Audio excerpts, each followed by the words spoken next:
Chapter 8, Daoist Master White Stone. The next morning, the sound of footsteps rang out from the western courtyard of the Yu Manor. There were three people slowly making their way through the corridor leading to another courtyard. The two people leading the way were walking shoulder by shoulder. One of them was an elderly Daoist priest in a gray Daoist robe with a lotus crown on his head, while the other was a woman wearing a light yellow palatial dress. Trailing along behind the two was a young woman in servant attire, holding a three-layered hamper made from sandalwood. The Taoist priest was walking along with his white brows slightly furrowed, seemingly a little displeased, and his eyes were looking directly forward, clearly indicating that his mind was elsewhere. The woman in the palatial dress was quite young, appearing to be around 17 to 18 years of age, and even though her body still wasn't fully developed, it was very well proportioned. She had a set of beautiful facial features that were capped off by a pair of eyes that were as bright as stars, leaving a lasting impression on all those who saw them. In addition to that, she had applied some rouge to her face, adding a hint of color to her fair cheeks that gave her an even more alluring appearance. My sincerest apologies for interrupting your pill refinement, Taoist Master White Stone, the woman said with an apologetic expression. The elderly Taoist priest temporarily set aside his train of thought as he replied, I don't mind, but I'm just perplexed about why you insist on getting me to attend to a mortal with a mental ailment. Allow me to explain. Yesterday. A faint smile appeared on the woman's face as she gave the Taoist priest a brief recount of how Liu Shi had stopped the Azure Windhorse the day before. The elderly Taoist priest listened with a thoughtful expression, and he raised an eyebrow slightly as he heard about how Liu Shi had managed to stop a rampaging Azure Windhorse cold in its tracks with just a single hand. Seeing as you're somewhat indebted to him, I suppose I'm obligated to examine his condition, the elderly man said in an indifferent voice after hearing the young woman's story. The young woman smiled in response as she extended a slight curtsy. As for the servant, she was holding the hamper rather anxiously, trailing along behind the two in an obedient manner without making any sound. Inside the western courtyard, Liu Lair had already finished getting dressed and washing up, and she was seated on the edge of the bed, having another one-sided conversation with Liu Shi when she suddenly heard the sound of door-knocking ring out. Once the trio arrived at the western courtyard, the servant immediately strode forward to knock on the door, then called out, Sister Lear, our young mistress has brought the Immortal doctor here to see you. Liu Lair rose to her feet, but she didn't immediately open the door. Instead, she asked in a rather perplexed manner, Who's this young mistress that you speak of? It's me, Sister Lear. The voice coming from outside was rather familiar, and Liu Lair's befuddlement was even further exacerbated. After a brief hesitation, she made her way to the door before opening it. As soon as the door was opened, she immediately caught a whiff of a faint medicinal scent, following which she was greeted by the sight of the three people standing outside. First, her gaze fell upon the elderly Taoist priest, and after ascertaining that the medicinal smell was coming from him, she turned to the servant, only to find that it was Xiao Wu, the personal servant of Yu Qi's that she had met the day before. Finally, Liu Lair turned her gaze toward the woman in the yellow palatial dress, and initially she faltered slightly, following which her mouth gaped open in shock. You're the young master from the day before, she exclaimed as she threw a hand over her own mouth. That's right. You can call me Sister Qi if you'd like, the woman in the palatial dress said with an amused smile at the sight of Liu Lair's surprised expression. Liu Lair also smiled upon hearing this.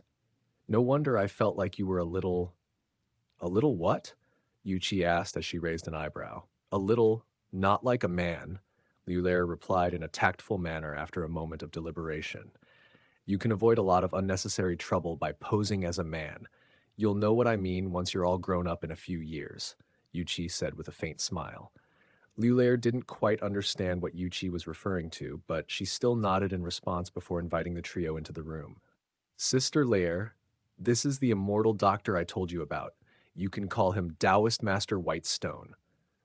Daoist Master White Stone, this is Liu Lair, and that man over there is her brother, Liu Shi. Yuqi introduced as she turned to the elderly Daoist priest. Liu Lair had already guessed that the elderly man was most likely the immortal doctor, but her heart still jolted slightly upon hearing confirmation of her suspicions from Yuqi, and she hurriedly lowered her head as she extended a respectful salute, not daring to meet Daoist Master Whitestone's gaze. I pay my respects to the esteemed immortal doctor. Meanwhile, Liu Shi remained seated on the edge of the bed, displaying no reaction to the trio. Daoist Master Whitestone took a brief glance at Liu Lair, then directed his gaze toward Liu Shi. He made his way over to Liu Shi's side before stepping over to his other side, examining him carefully from head to toe before focusing his gaze on Liu Shi's glabella. A moment later, Daoist Master Whitestone closed his eyes before raising a hand, joining his index and middle fingers together as he extended them toward Liu Shi's glabella.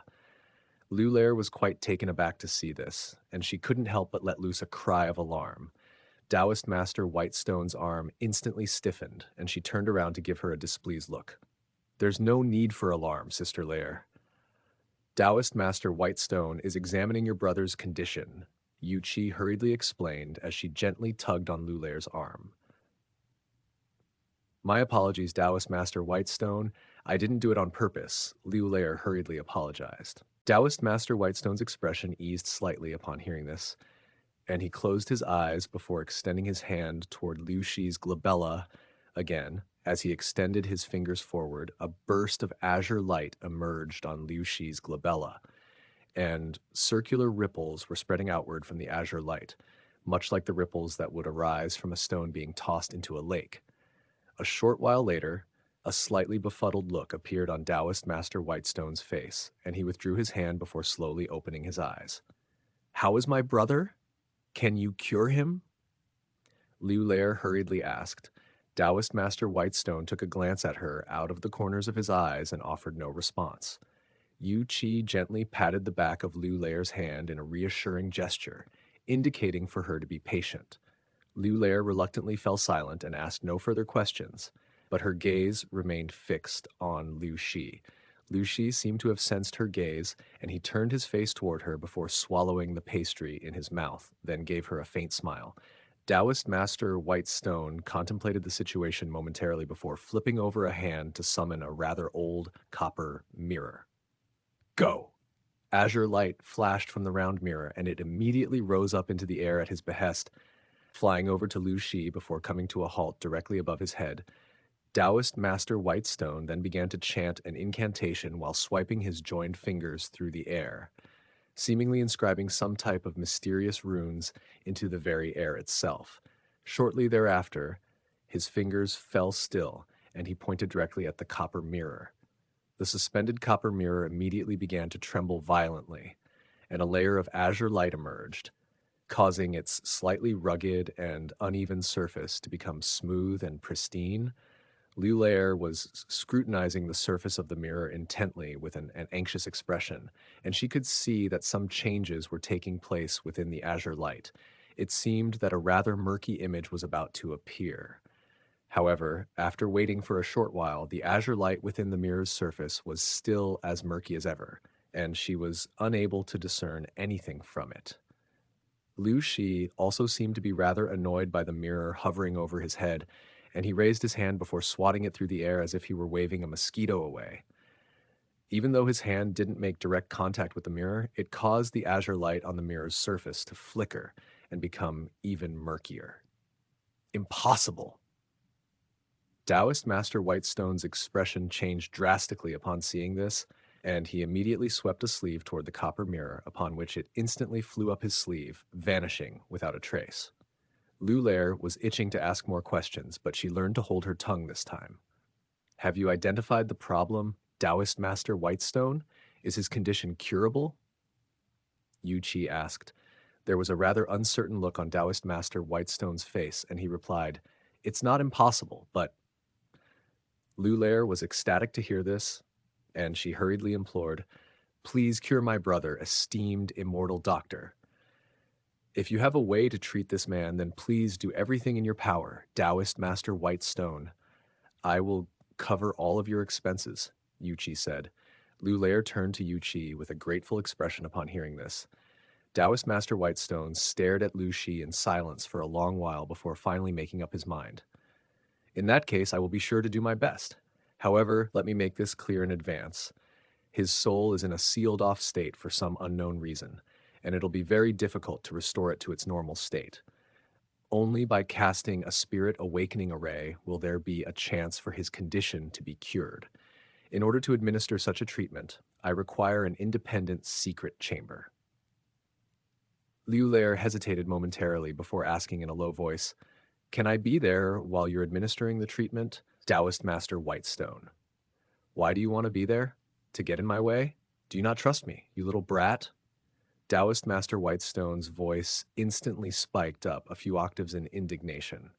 Liu Lair's heart jolted upon hearing this, and she hurriedly waved her hands in response. "I wouldn't dare, Taoist Master Whitestone. I just want to be by my brother's side. All I'll do is watch from the side. I'll make sure not to get in your way." "Fine, do as you wish. A Spirit Awakening Array is not just a run-of-the-mill array, so I have to go back and make some preparations," Taoist Master Whitestone said as he turned to Yu Qi. "Thank you for your efforts, Taoist Master Whitestone," Yu Qi replied with a respectful curtsy. Liu Lair hurriedly followed her example, extending a curtsy of her own, but by then, Taoist Master Whitestone had already departed from the room. Following Taoist Master Whitestone's departure, Yu Qi and Xiao Wu also left shortly thereafter. Before departing, she offered some words of reassurance to Liu Lair, telling her not to worry about Liu Shi's condition.